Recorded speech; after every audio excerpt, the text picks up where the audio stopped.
Hello everybody and welcome back. My name is Winback, and on today's episode of Heroes of the Storm, we're going to be playing Diablo, the tank demon extreme that everybody loves to play and no one really understands. Yeah, a lot of depth to this character, I think, but a lot of very fleeting understanding of him as well. So this will hopefully be a good video, tell everybody a little bit more about him, and let's talk about how this is a YouTube video, and you can like, comment, and subscribe before I forget to say that while I get back into the routine of recording, because I recorded a whole bunch of stuff in advance, and here we are. Anyway, we're on Towers of Doom today. We are playing with Malthael, Tassadar, Falstad, Anna, and Diablo versus a Lily, a Mal'Ganis, a Zul'jin, a Mephisto, and a Sonya. So team comp's pretty even looking. Not that very first panda murder right out of the gate, and looks like the enemy team is a little bit upset with us, so they're trying to trade some kills, and they get our offlaner. Turns out Mal'Ganis shouldn't stand next to walls, but he did anyway and got slapped up for it. So Diablo is going to be very good at punishing people who stand in bad positions, and on top of that, he is going to be very good at stun locking people with a couple good button presses. Now, with this video, we're going to be playing something a bit different. So, that being said, let me go ahead and knock the build out for you, because that's going to be pretty important. The number one talent, level 1 talent, is going to kind of show you the talent tree we're going for. But Soul Shield is going to be a huge damage shield, as it is. That's going to be on your 1 key. Now, all that out of the way, this will take you down the Fire Stomp path for Diablo. So you're going to take Lightning Breath, you're going to take all the fire talents, but you got Soul Shield at 1, Souls to the Flame at 4, 7 is going to be Eternal Flames, 10 will be Lightning Breath, 13 is going to be Hellfire, 16 is not going to be Debilitating Flames, still going to be Domination or Overpowering Nightmare, and then 20 will end up being Hellgate, still probably, or the upgrade to Lightning Breath if you really want it, because it does make it quite a bit longer and do more damage, because that's always fun when you're playing with the damage ultimates. Ooh, Tassadar putting a wall in there for us, slamming that Zul'jin into oblivion. Tassadar and Diablo, obviously a very good couple together. Ooh, gotta use those big boy body blocks. She's not going to get away. I'm just too fat. Lily is just too small to move me. There's no way to get past my big demon dong. So, the souls that we are up to right now, 62. I guess we should talk about the abilities for this character. Number 1, your Q, your Shadow Charge, is going to be your main form of engage outside of, well, if you take Apocalypse. Even though we're not taking Apocalypse,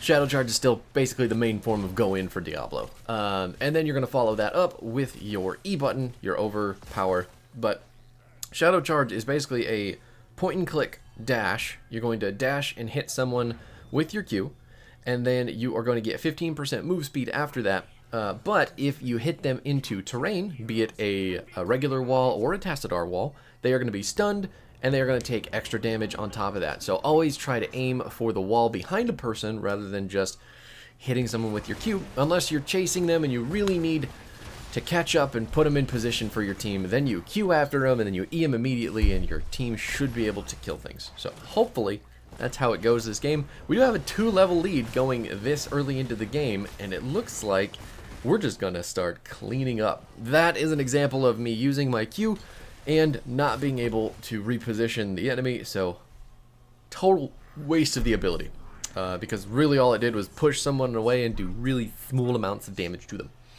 Now your W, which is the entire focus of this build, it's called Fire Stomp. Fire Stomp is going to shoot out a bunch of fire in a, it's not really a cone, because all of the, ooh, that sucks. All of the projectiles have their own paths, but it's going to shoot out, I think, six flames that go out, and then they come back. They go out dealing small amounts of damage. Looks like it's only 5. And then when they come back, they do more damage and heal you. So they heal you based on 130% of the damage that you do to heroes with the fire stomp. So you want to be using a lot of fire, and you want to aim it at the most clumped up possible amount of heroes that you can find. Got him with the fire! That's a good feeling, just hitting someone with all that fire as it just rockets towards their face. You can also flip people into fire coming back at you, getting the maximum amount of damage on them, which is also the maximum amount of healing, which is fantastic. Because this build typically is going to keep Diablo alive so much longer than anything else, it is amazing.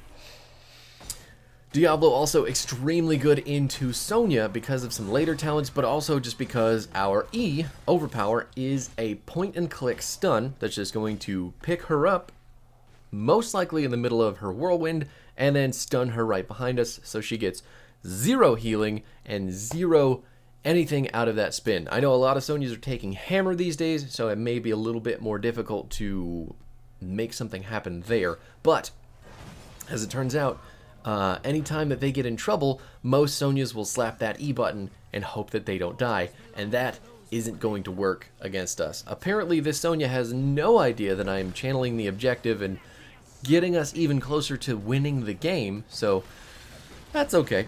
Now we can just go in, peel off that Mal'Ganis. Looks like Malthael didn't take the hint and keep walking away. He's going to get his ult though, and we are going to blast Sonya and Mal'Ganis completely off the face of the earth, because it's 8 to 10 and the enemy team doesn't understand how talent tier advantage works. Now, your ultimate, I did cancel it a little bit early though. It's the Lightning Breath. After 0.5 seconds, we're going to become unstoppable and channel for 4 seconds, dealing 74 damage every 0.25 seconds at level 11. We are going to slow things by 4% for 2 seconds up to a cap of 40%. So if you can land the big chunk of Lightning Breath on someone and hold it on them, they're going to be really slow and you are going to burn them alive, which is one of the most fun parts about playing this build, period, apart from the healing and the spell power. It's good, really good stuff, I promise you. Look at all that health pack, my god. Ugh. This is probably the most fun Diablo build, but I would also call it my most inconsistent. Just because I like to go in and I have a really hard time leaving, so the trade-off is there. Do what you will with that, but this build ultimately is going to heal you the most. It is going to give you the most damage, and I say that knowing full well that the Q build is the most burst damage, but I think this is the most sustained damage that you can get out of this character, and it is very, very, very good at letting you just block lots of ability damage with the Soul Shield. So we'll talk about the talents here in a second after we... Damn it, just barely. He was standing right off the point. If he hadn't been there, I'm going to die. Damn it, 53 health. But now we get to talk about the trait. Because we died, we had full souls. We're going to come back in 5 seconds because we're going to trade 100 souls for a 5-second death timer. Now, the tragic part of that is that those souls do give us maximum health. So we do lose a shitload of maximum health for that short death timer. All we have to do is not succumb to the Diablo trap, which is basically going in and dying immediately when you don't have a whole lot of souls built up. So you can see we get a maximum of 30% extra maximum health when we get 100 souls. So right now we're working at 4.8. Zul'jin missing his guillotine completely and then getting shock rayed directly in the mouth like it was his job. Anyway, having full souls is very important, but also knowing how to not die when you don't have full souls is very important as well. Because the further the game goes on, the more and more that you need that 30% health. Good disengage from the Tassadar. I like the idea. We should still be fine getting away here because Ana is just blasting us with those healing darts. And Lily can suck it because I don't feel like she should be chasing anybody. Now Sonya, ooh, peeling for her panda. I'm sorry, I have an eyelash or some shit in my eye. And then she just goes back in and kills herself on the Ana. Giving my Ana kills is totally fine with me because that character is going to need some stats on the board later. This is me staring at the camera because I have something in my eye. Oh, and I need it gone. I need it gone so bad. So you can see my beautiful glasses eyeballs. I think Lily was just literally standing there forever typing. And then she walked directly towards a wall, which is not where you want to be against Diablo. Using that jugs of 1,000, no, jug of 1,000 cups. Is that it? I think. But getting it 100% canceled by Anna, really fantastic. She didn't die, but I mean it was still funny to watch as she walked in circles doing nothing. Now, your talents for this build for Diablo are really cool because they all synergize really, really, really well. So Soul Shield is going to give you 25 plus 50% of Diablo's current souls as spell armor. So you're always going to get 25 no matter what. And the maximum I think that you can get spell power wise is 75 in total, because you can get 50 spell armor if you have 100 souls, and then you get you the 25. So basically at the end of the game, or whenever you get 100, you slap that one button and you're unkillable by abilities. Mainly looking at Mephisto, even Sonya to some extent with her abilities, it's going to be a nightmare. Looks like Tassadar is going to get blasted, but Anna is going to help us with her Eye of Horus, and Lily is going to get away. No, she's not. There's the last rites on the Zul'jin, taking him out as well, and this Mephisto has absolutely no idea that we are about to shove him back in his soulstone. So the abilities, though, the other thing that's really cool about them, especially Soul Shield, is that every time Diablo damages an enemy hero, you're going to reduce the cooldown. It's only a 45-second cooldown, and with this build specifically, Diablo can damage lots of heroes very, very, very often. So you can basically have 75 spell armor up all the time, and it's incredible. Now, the level 4 talent Souls to Flame is going to help your W heal you more. So Fire Stomp is going to give you 1 soul every 3 times it damages an enemy hero, and that does keep track of the stacks. So if you hit only one hero with 1, you can hit another hero with 1, and another hero with 1, or multiple heroes with multiple instances, and get the souls stacked up pretty quick. This is what I was using before Life Leech and Sacrificial Soul were super strong, but this still works really, really well with this build, and is going to heal you for an additional 1.3% of its damage dealt per soul. So,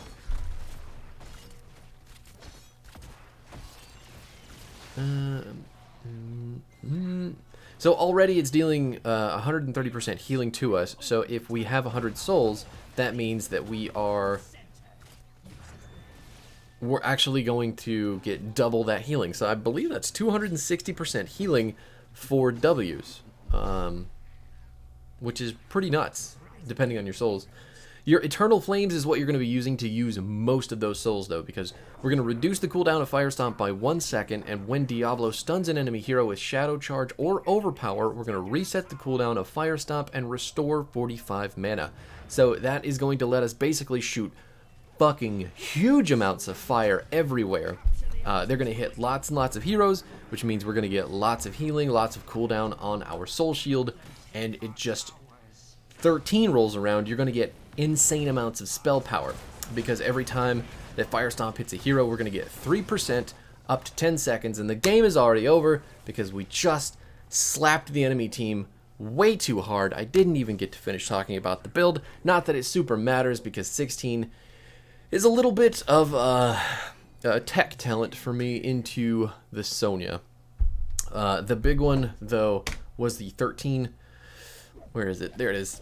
So we're going to get 3% spell power for 10 seconds up to 30%, and then while at maximum stacks, Diablo is going to deal 63 damage per second to nearby enemies. So he's going to burn a lot of damage at 13 and get a lot of spell power, which is going to buff that damage and the damage for your W, which in turn increases the healing for your W, and you're also going to buff the damage for your lightning breath. So much fire is going to happen with this build that you should basically never die, especially if you're playing into characters without percentage health, because Diablo's health pool is so obnoxiously large, and then he has Soul Shield on top of that, just like no one should ever get through your health bar.